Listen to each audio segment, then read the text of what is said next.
नमस्कार, बहुत स्वागत है आपका ओंकार न्यूज में। मैं हूं आपके साथ ज्योति यादव। तो बुलेटिन की शुरुआत करेंगे इस वक्त की खास खबर के साथ। मोतिहारी में मोदी सरकार के 9 साल बेमिसाल कार्यक्रम के पहले दिन आज पूर्वी चंपारण जिला मुख्यालय में पत्रकार वार्ता कार्यक्रम का आयोजन किया गया, जिसमें पूर्वी चंपारण के सांसद, बीजेपी के राष्ट्रीय उपाध्यक्ष राधा मोहन सिंह और राज्यसभा सदस्य कांता कर्दम मौजूद रहीं, जहां दोनों नेताओं ने मोदी सरकार के 9 साल के महत्वपूर्ण कार्यों, जिससे देश के अंदर और विदेशों में बदलाव आया है, ये सारे कार्यों की चर्चा की गई। वहीं पूर्व केंद्रीय कृषि मंत्री और पूर्वी चंपारण के सांसद राधा मोहन सिंह ने कहा कि 9 साल ऐतिहासिक रहा है और इस दौरान मोदी सरकार ने देश को आर्थिक शक्तिशाली और संसाधनों की शक्ति के रूप में स्थापित किया है। उन्होंने कहा कि देश के अंदर विकास कार्य एक से बढ़कर एक हुए हैं, जो देश की आंतरिक मजबूती को बताता है, तो देश के बाहर सबसे शक्तिशाली राष्ट्र के सामने अपने को स्थापित किया है, जिसका नतीजा है कि देश में एक से बढ़कर एक सड़क, हवाई अड्डा बने हैं और साथ ही शिक्षा के क्षेत्र में हमने मिसाल कायम किया है। मोदी सरकार के आने के पहले देश में 764 विश्वविद्यालय थे, जो आज बढ़कर 1176 हो गए हैं। उन्होंने कहा कि विदेशों में आर्थिक और सामरिक शक्ति संपन्न देश के रूप में भारत ने स्थान बनाया है और जिसका नतीजा G20 देशों की बैठक में कई देशों के राष्ट्रीय अध्यक्ष ने मोदी के पैर छूकर प्रणाम किए और आशीर्वाद ले रहे हैं। देश आज आध्यात्मिक विकास के साथ साथ सामरिक क्षेत्र में भी सफल हुआ है। अमेरिका गई थी तो वहां के राष्ट्रपति से मिलने के लिए 4 घंटा वेटिंग करना पड़ा था, सोफा पर बैठना पड़ा था। आज हमारे प्रधानमंत्री जाते हैं तो व्हाइट हाउस से राष्ट्रपति सड़क पर आकर स्वागत करते हैं। आजादी के बाद या देश में पहली ऐसी घटना होगी कि किसी देश के प्रधानमंत्री का दूसरे देश का प्रधानमंत्री उसका पैर छूता है। ये 9 वर्षों के अंदर जो देश को शक्तिशाली, स्वाभिमानी बनाया है, आज का विषय मेरा ये। मोदी सरकार के 9 वर्ष की उपलब्धियों को लेकर भारतीय जनता पार्टी के राष्ट्रीय स्तर के दोनों नेताओं की टोली को पछाड़कर भारत विश्व का 5वां सबसे बड़ा आर्थिक रूप में उभर चुका है। आप लोग देख रहे हैं कि आर्थिक रूप से भी सक्षम आज हमारा देश है। पहले की तुलना में बहुत आगे हम बढ़े हैं। अगर हम मेकिंग इंडिया की हम बात करें तो हम देखते थे कि बहुत सारी जो हथियार हमें बाहर से मंगवाने पड़ते थे, आज हमारे देश में ही निर्माण हो रहा है। ऐसे 1 लाख करोड़ से भी ज्यादा हथियार जो निर्माण भारत। पलवल संयुक्त किसान मोर्चा और मजदूर संगठनों के देश के पहलवानों के समर्थन में भारतीय कुश्ती संघ के अध्यक्ष और बीजेपी सांसद बृजभूषण शरण की गिरफ्तारी की मांग को लेकर जिला उपायुक्त कार्यालय पर जोरदार प्रदर्शन करते हुए राष्ट्रपति के नाम पर ज्ञापन सौंपा और जल्द ही बृजभूषण शरण की गिरफ्तारी की मांग की गई। किसान नेता महेंद्र सिंह चौहान ने कहा कि देश की महिला पहलवान, जिन्होंने खेलों में मेडल जीतकर भारत देश का गौरव विदेशों तक बढ़ाया है, और आज वही महिला पहलवान न्याय के लिए पिछले 1 महीने से आंदोलन कर रही है, लेकिन उनकी सुनवाई नहीं की जा रही है। दरअसल 28 मई को देश की महिला पहलवानों के साथ दिल्ली पुलिस द्वारा जो बर्बरतापूर्ण कार्रवाई की गई है, वो निंदनीय है और आज भारत देश का बच्चा से लेकर बुजुर्ग तक इन महिलाओं पहलवानों के समर्थन में है। उन्होंने कहा कि न केवल दिल्ली पुलिस द्वारा इन पहलवानों के साथ बर्बरतापूर्ण कार्रवाई की गई है, बल्कि उनके खिलाफ झूठा मुकदमा भी दर्ज किया गया है, जिससे आहत होकर वो अपने जीते हुए मेडल को हरिद्वार स्थित गंगा नदी में प्रवाहित करने के लिए जा रही थी।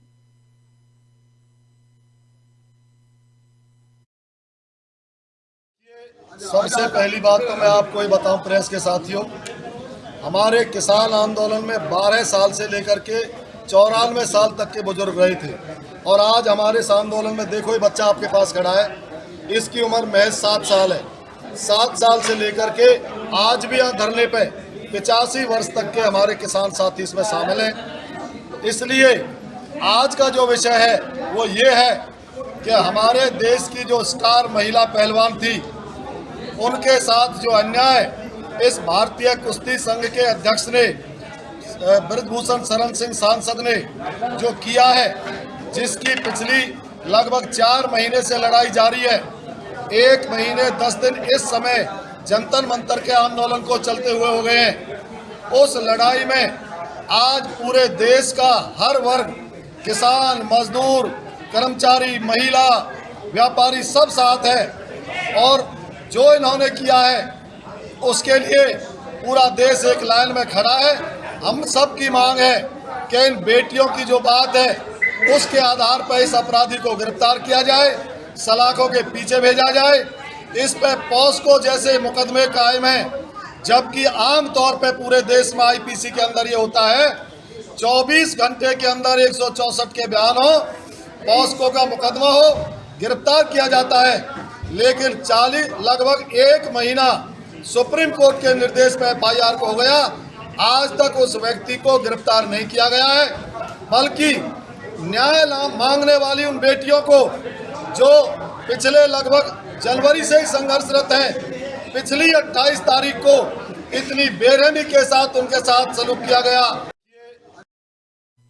नवादा लोक जनशक्ति पार्टी के राष्ट्रीय अध्यक्ष और सांसद चिराग पासवान आज नवादा के मिर्जापुर में एक कार्यक्रम में पहुंचे थे, जहां पर विपक्षी एकता और सीएम नीतीश कुमार को लेकर चिराग पासवान ने खूब सुनाया। कहा कि नीतीश कुमार ने प्रधानमंत्री बनने के लिए विपक्षी एकता का दौरा किया है। अगर 1% भी बिहार के लिए लगाए होते तो प्रदेश की शक्ल सूरत बदल जाती। चिराग पासवान ने यह भी कहा कि 43 विधायक वाले नीतीश कुमार चाहते हैं कि विपक्षी एकता को एक साथ लाकर प्रधानमंत्री बन जाए और सपना पूरा हो जाए, लेकिन नीतीश कुमार कभी प्रधानमंत्री नहीं बन सकते हैं, उनका सपना पूरा नहीं हो सकता। बिहार के मुख्यमंत्री नीतीश कुमार को फुर्सत नहीं है कि बिहार में हत्या हो रही है, जहरीली शराब से मौतें हो रही हैं और वे उनके परिजनों से मिल सके। बिहार भ्रमण करने का फुर्सत नहीं है उनके पास, लेकिन प्रधानमंत्री बनने के लिए भ्रमण कर रहे हैं और लोगों को बुला रहे हैं कि ताकि उनको पीएम बना दिया जाए। उन्होंने आगे ये भी कहा कि विपक्षी में 10 चेहरे प्रधानमंत्री बनने के लिए पहले से ही तैयार हैं।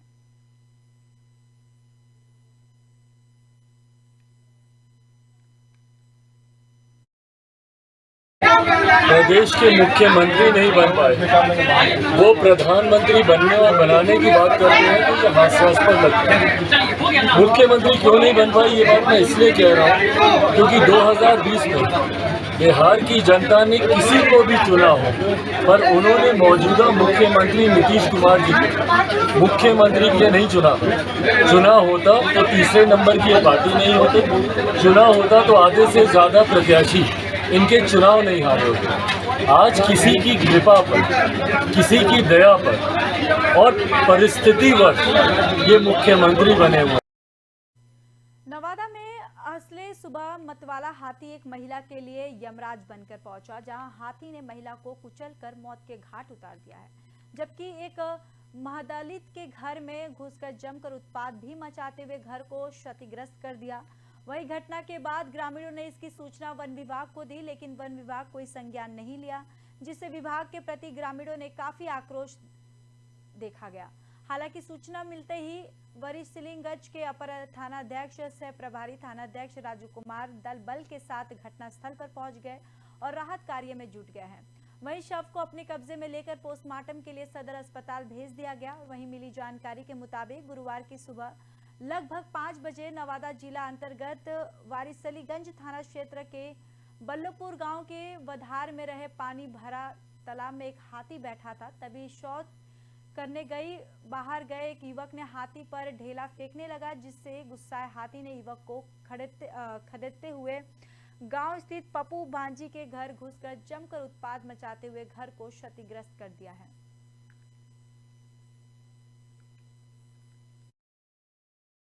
गोली गाड़ी चली है, उसके वजह से उनकी इन्वेस्टिगेशन या सीआईए में है। गए तो हम वहाँ थे मुनकड़ी थाने, लेकिन पता लगा कि उन केसों दोनों केसों की इन्वेस्टिगेशन यहाँ सीआईए स्टाफ में। तो हम सीआईए इंस्पेक्टर से मिलने आए हैं कि जो दूसरा मुकदमा दर्ज कराया है अभी उसने मुस्लिम पार्टी ने, वो बिल्कुल सरासर गलत है। 5 गाँव के 6 गाँव के आदमी इकट्ठे होकर आज इस पर फैसला लिया है, जिस पर एक पक्ष नवाब है तो उस पक्ष की एफआईआर नंबर पहले दर्ज हुई थी और जिनके खिलाफ दर्ज हुई थी उसके लिए आज जो है ना अड़ोस पड़ोस के 4-5 गाँव के लोग मेरे पास आए थे मिलने के लिए। तो मैंने उनको ये विश्वास पलवल के गांव सराय में एक सप्ताह पूर्व एक गोलीकांड को लेकर 5 गांव के सैकड़ों ग्रामीणों ने महापंचायत की और इस मामले में डीसीपी नरेश कुमार से मिलकर न्याय की गुहार भी लगाई। वहीं डीएसपी नरेश कुमार ने भी ग्रामीणों को आश्वासन दिया कि इस मामले में लिप्त किसी आरोपियों को किसी भी सूरत में बख्शा नहीं जाएगा, निर्दोष पर कोई कार्रवाई नहीं की जाएगी। पलवल के गांव सराय खटेला के पूर्व सरपंच आबिद हुसैन ने बताया कि गत 23 मई को गांव सराय में शकील, उसका पिता नवाब, बड़ा भाई वकील माह अहमदी, बहन अरफीना और चाचा असुद्दीन अपने खेतों में पानी का पाइप बैठा रहे थे। उसी दौरान शाम करीब 4 बजे कार सवार गांव निवासी आस मोहम्मद, अहमद फरीद, आमीन अमर और मोहम्मद और जफर लाठी डंडा, फरसा और अवैध देसी कट्टे से लैस होकर आए और आते ही खेतों में काम कर रहे शकील और उसके परिवार पर जानलेवा हमला कर दिया। वहीं हमले के दौरान आमीन ने अपने हाथ में लिए हुए देसी कट्टे से वकील को जान से मारने की नीयत से सीधी गोली मारी, जो कि गोली वकील के पेट में जाकर लगी, जिससे वह गंभीर रूप से घायल हो गया और उसे आनन फानन में उपचार के लिए अस्पताल में भर्ती करवाया गया, जहां अभी उसका उपचार चल रहा है। वहीं इस पूरे मामले में उसके परिवार के 5 सदस्य को भी गंभीर रूप से घायल हुए हैं।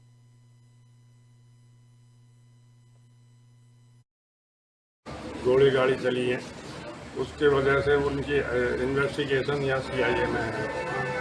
गए तो हम वहाँ थे मुनकड़ी थाने, लेकिन पता लगा कि उन केसों, दोनों केसों की इन्वेस्टिगेशन यहाँ सीआईए स्टाफ में। तो हम सीआईए इंस्पेक्टर से मिलने आए हैं कि जो दूसरा मुकदमा दर्ज कराया है उसने मुस्लिम पार्टी ने, वो बिल्कुल सरासर गलत है। 5 गाँव के 6 गाँव के आदमी इकट्ठे होकर आज इस पर फैसला लिया है, जिस पर एक पक्ष नवाब है, तो उस पक्ष की एफआईआर नंबर पहले दर्ज हुई थी और जिनके खिलाफ दर्ज हुई थी उसके लिए आज जो है ना अड़ोस पड़ोस के 4-5 गाँव के लोग मेरे पास आए थे मिलने के लिए। तो मैंने उनको ये विश्वास दिलाया कि जो पहले मुकदमा दर्ज हुआ नवाब पक्ष की तरफ से, उसके बारे में जो दूसरा मुकदमा दर्ज हुआ नवाब पक्ष के खिलाफ, उन दोनों के बारे में तथ्यों के आधार पर सही कार्रवाई की जाएगी और जो आरोपी है उसके खिलाफ कार्रवाई की जाएगी, किसी निर्दोष के खिलाफ कोई कार्रवाई नहीं की जाएगी। ये मामला ये है, आप आज से करीब 1 हफ्ता पहले झगड़ा हुआ था, उसमें जो है एक वकील नाम के लड़के के गोली मार दी थी और वो अभी भी हॉस्पिटल के अंदर है। और दूसरा जो पक्ष है जिन्होंने गोली मारी थी, उन्होंने अपने बचाव के लिए झूठा मुकदमा, अपने किसी से फर्जी डॉक्टरी करा करके और एमएलआर कटवा करके अपने आप गोली मार के खुद ने, और फर्जी वो करा करके फर्जी मुकदमा उल्टा, एक तो उनके गोली लगी है पहले और उल्टा उन्हीं के खिलाफ दूसरा मुकदमा दर्ज करा दिया, जो कि बिल्कुल झूठा है। अटल बिहारी वाजपेयी की सरकार में बंद किए गए पुरानी पेंशन योजना को फिर से लागू करने के लिए केंद्र सरकार और बिहार सरकार के कर्मचारी अब आंदोलन को आतुर हो गए हैं और एक मंच पर आकर सरकार का विरोध भी जता रहे हैं। इसी को लेकर आज मोतिहारी में national movement for old pension scheme के बैनर तले कार्यक्रम आयोजित हुआ है और ये कार्यक्रम मोतिहारी के नगर भवन में कराया गया, जहां बिहार सरकार और केंद्र सरकार के सैकड़ों कर्मचारी मौजूद रहे। वहीं आपको बताते चले कि पुरानी पेंशन योजना लागू करने की मांग को लेकर राष्ट्रीय संगठन NMOPS के तहत देशव्यापी पेंशन सत्याग्रह रथ यात्रा की शुरुआत की गई, जो पश्चिमी चंपारण के भीती हरवा से शुरू हुई और फिर मोतिहारी पहुंचकर ये यात्रा कर्मचारियों के सैलाब में तब्दील हो गई है।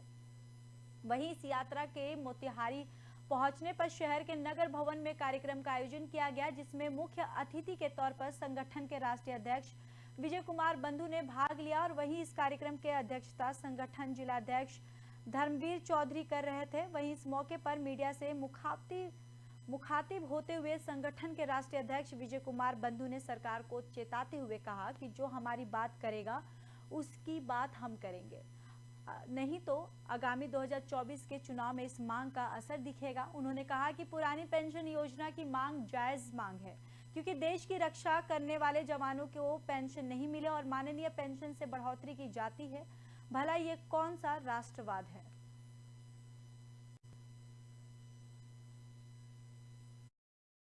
NMOPS के बैनर तले पूरे देश के अंदर NPS निजीकरण भारत छोड़ो यात्रा निकाली जा रही है। हमारा मकसद है कि पुरानी पेंशन बहाल हो और निजीकरण समाप्त हो। उसी को लेकर के आज यहाँ चंपारण से एक पूरी देशव्यापी यात्रा, अपने आप में अद्भुत यात्रा, और संयोग से बिहार में चंपारण शुरू किया जा रहा है कि गांधी जी कर्मभूमि है और हम लोग अपनी बात बिहार सरकार से और केंद्र सरकार दोनों से अपनी बात मांग कर रहे हैं कि जो कर्मचारियों की पुरानी पेंशन है उसको बहाल करें।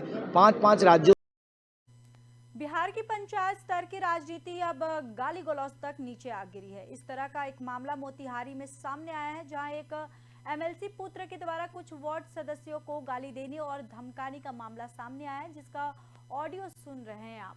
आक्रोशित वार्ड पार्षद हमारा चैनल इस फोन कॉल्स ऑडियो की भी पुष्टि नहीं करता, पर लगाए गए आरोप के मुताबिक आपको बताते चले कि पिछले दिनों जिले के हरसिद्ध प्रखंड क्षेत्र में उपचुनाव हुआ है, जिसमें कई राजनेता अपने अपने समर्पित प्रत्याशियों को जिला पार्षद के चुनाव के लिए मैदान में उतारे थे, लेकिन वहां से रोहित गिरी की पत्नी चुनाव जीती। वहीं इस चुनाव में कई जगह अपने पक्ष के वोट कराने को लेकर वाद विवाद हुआ, लेकिन चुनाव बीतने के बाद अब उस क्षेत्र के वार्ड सदस्य में यह आरोप लगाया कि MLC महेश्वर सिंह के पुत्र वरुण विजय द्वारा चुनाव में हुए वाद विवाद को लेकर अब फोन पर गाली गलौज भी दिया जा रहा है और कहा जा रहा है कि घर से बाहर निकलने पर अंजाम बुरा होगा।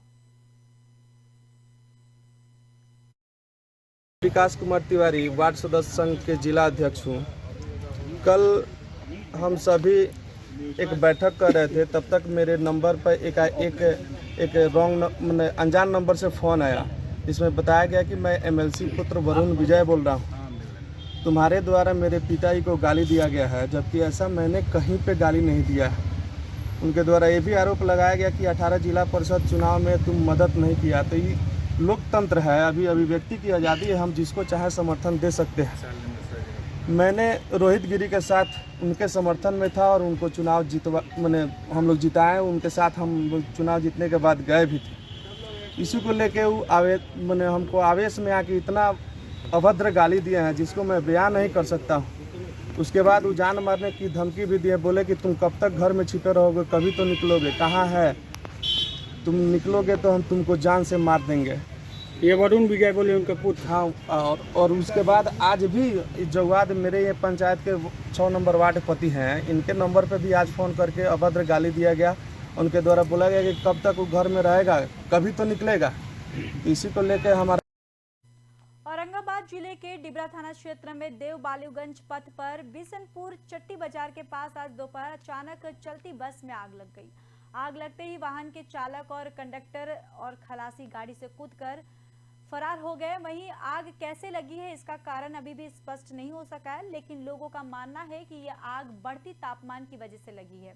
आग लगते ही बस में बैठे यात्रियों में अफरा तफरी भी मच गई। वहीं मौके पर चारों ओर धुआं ही धुआं हो गया और लोगों की धुएं से दम घुटने भी लगने लगे, लेकिन स्थानीय लोगों ने बहादुरी की परिचय देते हुए सभी यात्रियों को जैसे तैसे बस से बाहर निकाला और हादसे के बाद स्थानीय लोगों ने मोटर पंप और अन्य साधनों से काफी मशक्कत के बाद आग पर काबू पाया। हालांकि बस में आग लगते देख स्थानीय लोगों में फायर ब्रिगेड को भी इसकी जानकारी दी थी। सूचना मिलने के बाद दमकल गाड़ी मौके पर पहुंची, लेकिन तब तक ग्रामीणों ने किसी तरह आग पर काबू पा लिया था। वहीं मिली जानकारी के मुताबिक बस औरंगाबाद से देव चट्टी बाजार होते हुए बालूगंज जा रही थी। बस जैसे ही चट्टी बाजार के पास पहुंची, वैसे ही वाहन में अचानक से आग लग गई। बस जलने लगा और वाहन के इर्द गिर्द गहरे काले धुएं और गुब्बारे भी देखने लगे।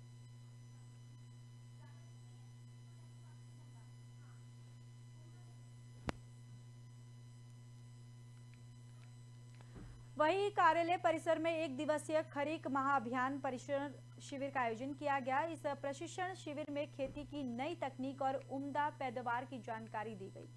हालांकि शिविर में कुर्सियां खाली पड़ी रही। भीषण गर्मी के कारण एक भी किसान ने शिरकत नहीं की है, लेकिन किसान के नाम पर 5-10 महिलाएं मौजूद रही। वहीं कृषि प्रशिक्षण के नाम पर आयोजित समारोह में किसानों की उदासीनता सरकार की योजना के प्रति हर रूप से देखी जा रही है। वैसे विभाग के अधिकारी और प्रखंड प्रमुख भवेंद्र कुमार सिंह ने भाग जरूर लिया है, लेकिन किसानों की शून्यता समारोह को सुपर फ्लॉप कर गई है।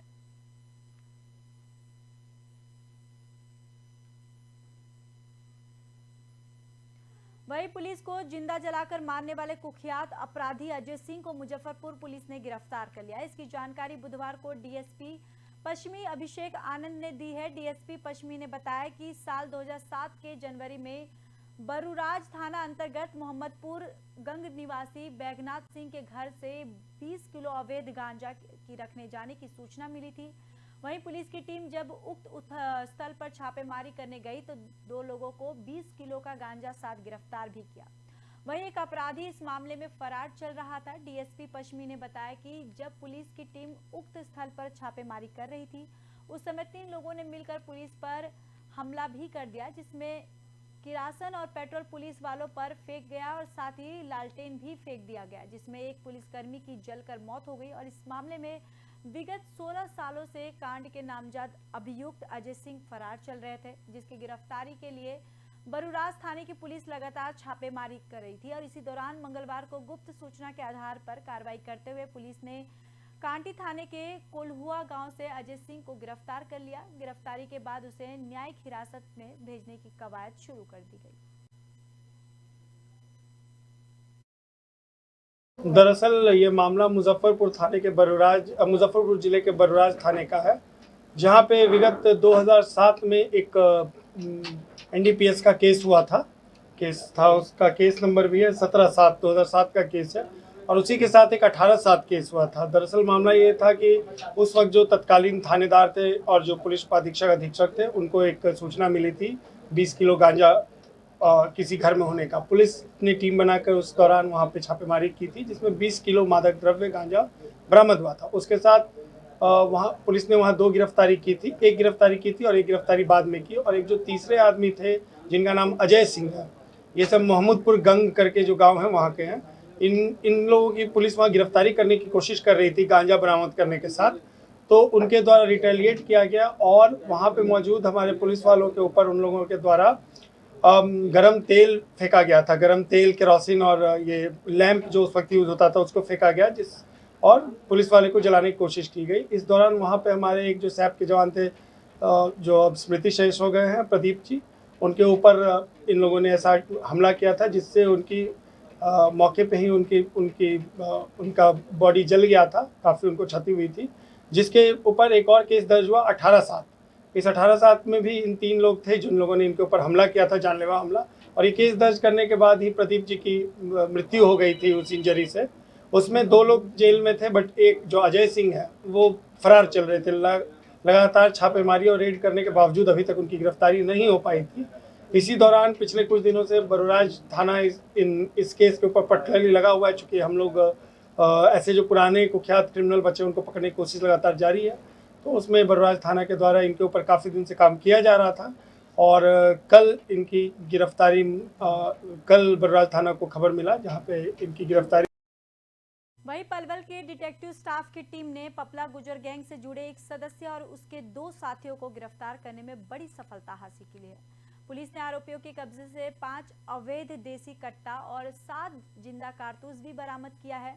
दरअसल पकड़ा गया आरोपी नरेंद्र उर्फ लाल पपला गुज्जर गैंग के सदस्य जसराम को अवैध हथियारों की सप्लाई करता था और उसके साथ मिलकर संगीन वारदातों को भी अंजाम भी देता था, जिस पर हरियाणा और राजस्थान के अलग अलग थानों में 17 संगीन मामले दर्ज है। वहीं पुलिस ने आरोपी को अदालत में पेश कर 2 दिन के लिए रिमांड पर ले लिया है। दरअसल पलवल डीएसपी शाकिर हुसैन ने प्रेस वार्ता कर मामले की जानकारी देते हुए बताया कि जिला पुलिस अधीक्षक लोकेंद्र सिंह के मार्गदर्शन में जिला पुलिस द्वारा अवैध हथियार धारकों के खिलाफ एक विशेष अभियान चलाया गया है। इसी कड़ी में डिटेक्टिव स्टाफ पलवल प्रभारी हनीश खान की टीम ने गुप्त सूचना के आधार पर 29 मई को उटावड़ थाना क्षेत्र अंतर्गत टोका नहर पर पुल पर नाकाबंदी करके बाइक सवार 3 युवकों को गिरफ्तार किया है।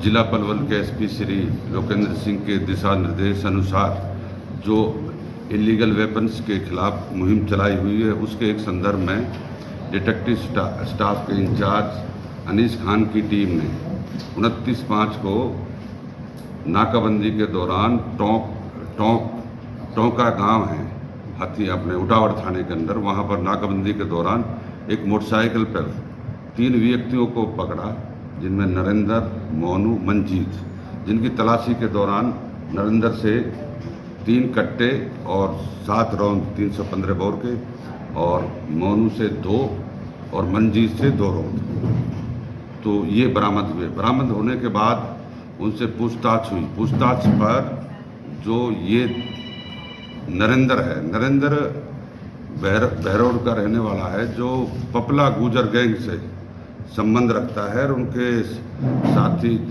जसराम को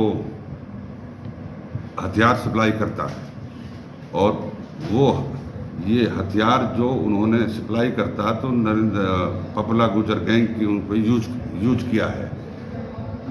तो नरेंद्र के पास आसपास के थानों में 8 मुकदमे दर्ज हैं, जिनमें हमारे महेंद्रगढ़, नारनौल, डींग, भरतपुर, इनमें काफ़ी वारदातों में शामिल है जो इलीगल वेपन्स की हैं और लूट वगैरह। फिलहाल के लिए इस बुलेटिन में बस इतना ही। बाकी देश और दुनिया की खबरों के लिए देखते रहिए ओंकार न्यूज।